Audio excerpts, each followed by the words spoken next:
এই সংসারে এমন কিছু মানুষ আছেন যাদেরকে আপনার ভালো লাগে, তারা আপনার প্রিয়। আমরা চাই ওনারা আমাদের কাছে থাকুন, আমরাও ওনাদের কাছে থাকি। এবার সেক্ষেত্রে আমরা তাদের ভালো ভালো উপহার দেওয়ার চেষ্টা করি, কারণ ওনারা হলেন আমাদের প্রিয়। আর তার বদলে আমরা আশা করে থাকি ওনারা একটু আমাদের সম্মান করবেন।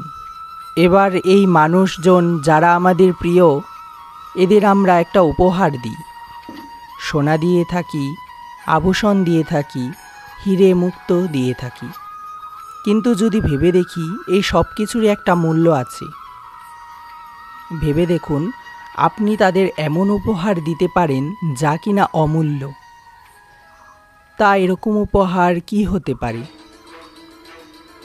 ঠিক বলেছেন আপনি, প্রেম।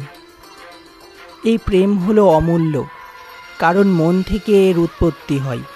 না চেয়ে পাওয়া যায়, না ছিনিয়ে নেওয়া যায় এই ভালোবাসা। ঠিক এরকমই হয় এই সম্মান। যদি সম্মান করো তাহলে মন থেকে ও ভালোবেসে করো, ভয় পেয়ে নয়। মনে রাখবেন, যে মাথা ভয়ের দ্বারা নত হয়, বিরোধিতাও প্রথমে সেই করে থাকে। যে মাথা ভালোবেসে নত হয়, তা আপনার জন্য বলিদানও দিতে পারে। এই সংসারে সবথেকে বড় উপহার, সবথেকে বড় বরদান এই প্রেম এবং সম্মান। তাকে সম্মান করুন আর আমার সাথে ভালোবেসে বলুন রাধা রাধা।